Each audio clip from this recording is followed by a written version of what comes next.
Here's a question for you. What's my favourite job? The one really I like. Yes, that's right, footwells.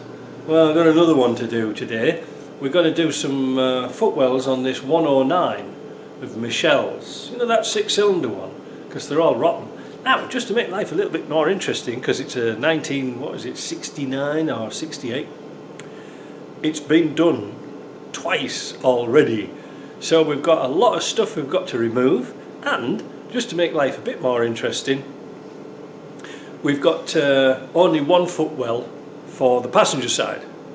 And 109s had a different, these 109 6-cylinders had a slightly different shape for the footwell, where it goes around the tunnel. So it looks like we're going to have to fabricate stuff. So first of all, let me do a bit of a description of what we're actually going to do, because at the same time we're going to get rid of that crappy Series 2A brake system and put a crappy Series 3 brake system on. Why? Well, because it's got a booster for a start in an integral booster and master cylinder that goes into one unit. But also this 6-cylinder here, somebody's taken the remote servo off. Trying to buy one of those is, you know, for a 109, well, I suppose you could buy one still, but it's all money, and we've already got a Series 3 one, so we're going to put that on. But it involves some very interesting messing about. Let's go and have a look. On the Series 2A, they had a god-awful master cylinder, if you can see that great big thing. I'm not sure if it was called a CB or not, I don't know, I've lost interest, I've never seen one for donkey's years. And they were a bitch to bleed. They were an absolute nightmare for getting airlocks and things like that. So we're going to take this out, we're going to remove all this lot as much as possible, and put a diaphragm, you know, like not a diaphragm, a servo with a diaphragm in place, which means cutting this wing top back to get it to fit. No big deal. The thing is, that master cylinder there, that not the master cylinder but the reservoir, is a dual purpose reservoir for the clutch and for the brake. So what we're going to have to do is put that back on, if it's any good, on the same bracket. So fortunately we've got the bracket there, so that's not too bad. So we're going to get away from doing that, but I'm just hoping we can get it all in. There's only one way of finding out, isn't there? So first things first, boys and girls, you know what you have to do. We disconnect the battery. We're going to jack up the front wheel. I've already got that there, so we're not going to fall over it. We're going to jack up the wheel because we need to get underneath and take off a shield that's inside here. Why? Well, I'm not sure if we can see down here, maybe we can. You see there's a series of 4 bolts that go across there. Well, we've got to get them out. And you can see somebody's held this on with tech screws, so it shouldn't take that much doing. But you see, if I take out the brake pedal, it should give us a little bit more room to work. But you can see here how different the footwell is on that side. So instead of rambling on, I've got the battery already disconnected, which isn't fastened down yet, by the way. And yeah, so let's get on with it, eh? What a lot of, oh god man, I've just noticed down there we've got the wiring for the you know, that for the lights, the high and low beam. That was a stupid idea, wasn't it? I bet that's all rotten. Anyway, let's get on, let's get the wheel off. Let's see if we can get these bolts out, and I'll show you what we have to take out. This is not going to be a concours job. It is not going to be a job, but it, you know, to be a classic car again. But we're just going to do a little bit of an upgrade on it. All right? Right. Now we'll get on with it. One thing you should learn when you're doing repairs to cars is not to go at it like a bull in a china shop and, you know, really rough. But also, you can't sort of be messing about undoing nuts and bolts that are absolutely no good at all. Take, for example, these here. I can get in there and cut those all off with the grinder. Same with that one. Chop it off. This needs replacing. That's knackered. Also, I can get into the little nuts and bolts that hold the dip switch on there. This is going to make life easier. And there's only one screw right at the top holding that shield on. So let's take that off first and see where we're splodging, because might not be a bad job after all. You know, I don't know. Notice I've got the jack out the way, I've put this on a stand. The chassis is actually remarkably good. The springs are shot, so you know the springs have gone like this. Look there, once they've gone like that, they're finished. But what we're going to do with this is we're going to swap this axle out. And we've got some military 109 axles, front and rear, and we've got new shocks, so all that slot can go. We might as well use them up, you know. The Michels, I sold them years ago, he's never used them, so you might as well put them on. So anyway, first of all, let's get that off. So there we have the shield off, and the little cover for the steering box. You know, somehow I think we can knock those out. I think we'll just make them. Don't have to buy them, that's easy enough to make. Let's have a look under here. Yeah, that's not too bad to get to. You can see when you get pretty confident with the plasma cutter, you can actually cut the bolts off without cutting the washers. And I've noticed I've got to take that bolt out there for the tie that goes across here. I'll do that, and then we'll see about what we can do inside. What we need to do next is take this bit of trim off here, because there's some screws under here, and somebody's put a fancy brake light switch on here. I suppose it works, not for long. You can see the bolts here that we've cut off, and you can see there's tech screws in there, so we're going to take them off, and we might not have a great deal of stuff to chop out actually. Tech screws, so somebody's made this piece, and obviously they just screwed it on. You see, like here, it's going to make our life a lot easier. You see the footwell's gone at the top here. Darn. That's going to take some figuring out, isn't it? We might have to put a whole bloody footwell in. Let's get them screws out and what have you, and then we'll see where we're splodging. Since we last spoke, I got that plate out, and you can see that was the second patch. But this is why patches are no good, because you can see how humidity's got behind the patch and just rotted it out away. You rotted it away, sorry. See? It's fairly thick metal, but it hasn't done anything. It's only been tack welded on with a few screws.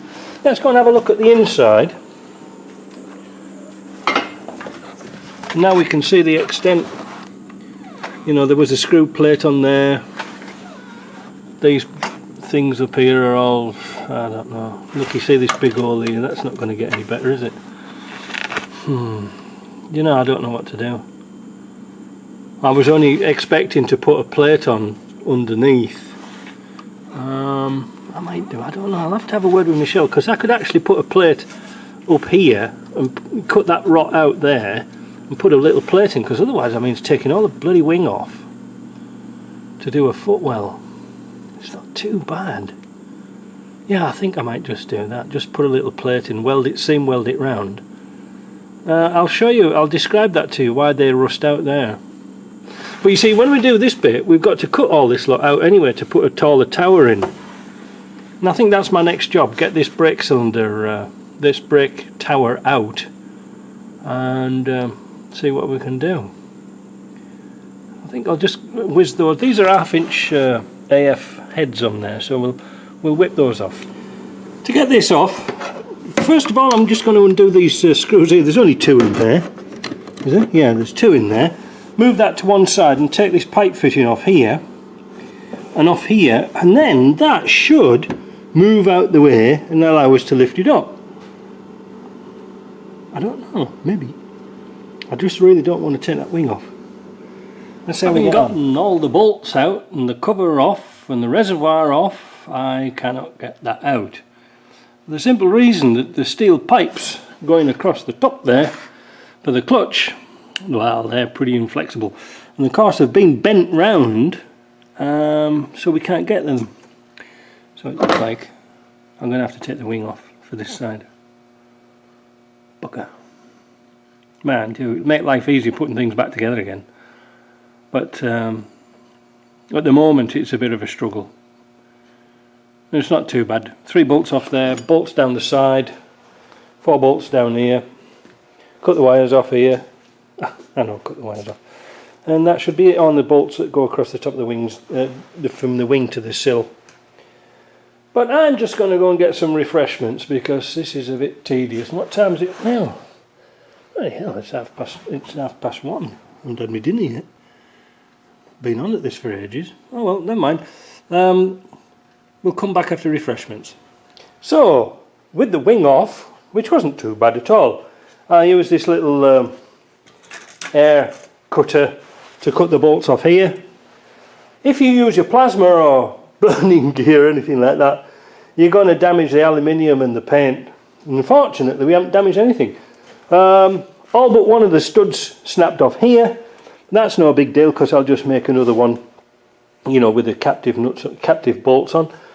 That's alright. So the next thing we've got to do is take these pipes off here so we can manoeuvre a bit, well, especially that one. The thing is, now's an ideal time, looking at the state of this cylinder here, to replace the cylinder as well with a good one, because they are quite nasty to get into. So I'm going to suggest that Michelle gets one of them, because this project is not going to go on the road tomorrow, and that gives us a golden opportunity to get into this panel, you know, from both sides and make a nice job. So now I'll take all this lot off, I'll take all the clutch and get rid of it all, so we've got plenty of room to work, and let's have a look at it after that. Having removed the pedal assemblies now, the towers, we can see that hole up there, and what we're going to do now is use our needle gun and have a look around here and see how solid this is. So,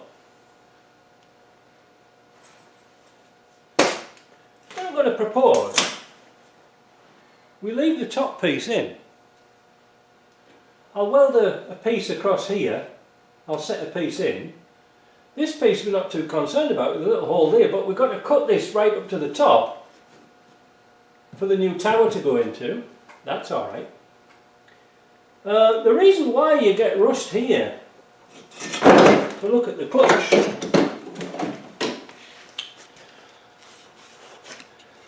see this piece here that's, you know, it'll be covered over sort of like that. It's there, you can see. Now, if you can see very carefully, in these two corners, there are some holes. They ain't big enough. And what happens is, over time, that water gets splashed up there, and it sits in there, because obviously that's at an angle, sits in there and rusts out. I usually get the plasma and cut the corner out of here, you know, cut a bit out, so the water can get out. So, I think what I'm going to call it a day for today. But I'm going to do something different, because I don't want to take all the steering out and anything like that. But I'm going to make a footwell panel to start here. Alright, so I'm going to cut all this lot out, obviously, with the plasma. But I'm going to keep it for the moment to get the dimensions. Make a panel to come up here. Because you see, we've got a press in here, a reinforcement. I don't really want to take that out because that makes it nice and strong. So I'm just going to come up to these bolts here and then trim round where these holes are, so it comes down like that, onto the floor and kicks flat. Easy. The nice thing about that is, if I can see where the damn thing's gone to, we have a footwell somewhere kicking about. Wait a minute. Back again. This is the panel that Michelle gave me. It's off the right hand off a left-hand drive truck, but the dimensions are identical here, and that's what I can copy, and I'll make it out of something a bit thicker than this tin. There's a note in there, so that's what I intend to do. Use this as a pattern, cut across here, set it in, cut all the rot out, cut the rot out of here. I'm going to keep this lip in here, and I'm going to bring my new plate coming in and up and over. You'll see. And yeah, we'll copy that and just pop it into there. I mean, the length's different, but that doesn't matter because we can measure that. That's easy enough. But I don't really want to touch the steering if I can help it, because, as we've said before, this is only going to be a weekend warrior car. It is not going to be a concours car. It's not a show car. It's nothing like that at all. All right. So we're going to make it better, naturally, but we're going to fill those door pillars with wax and things like that, but it has done good since 1968. And I'm not going to go out with sandblasters and things like that, because where do you stop? A good coat of wax on that will kill that rust.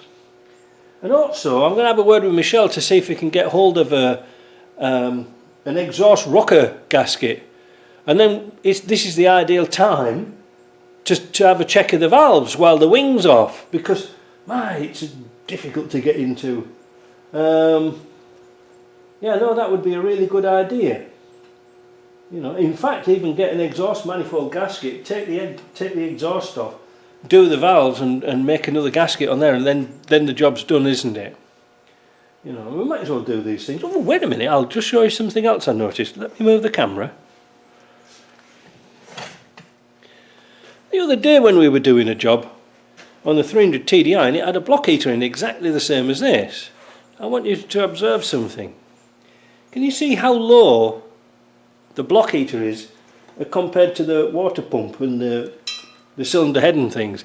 This has got chance for the water to rise and circulate, where the 300 TDI having the pump up here higher than the head was quite difficult to circulate. So this is going to work. Also observe, they've put a heater in the back rather than as well as the front of the car, and it started to chaff through on the wing. So I think because this is never going to get used in winter, it's a good time to pull this hose off, put it back to the heater where it was originally, and do away with that silly little heater at the back, because nobody's ever going to use it. And again, if you get things like this now, after all these years, it's prone to leaking. So we're going to make this Land Rover better, that's for sure, but we might as well do a lot of jobs in this area at the same time. Alright, see you later.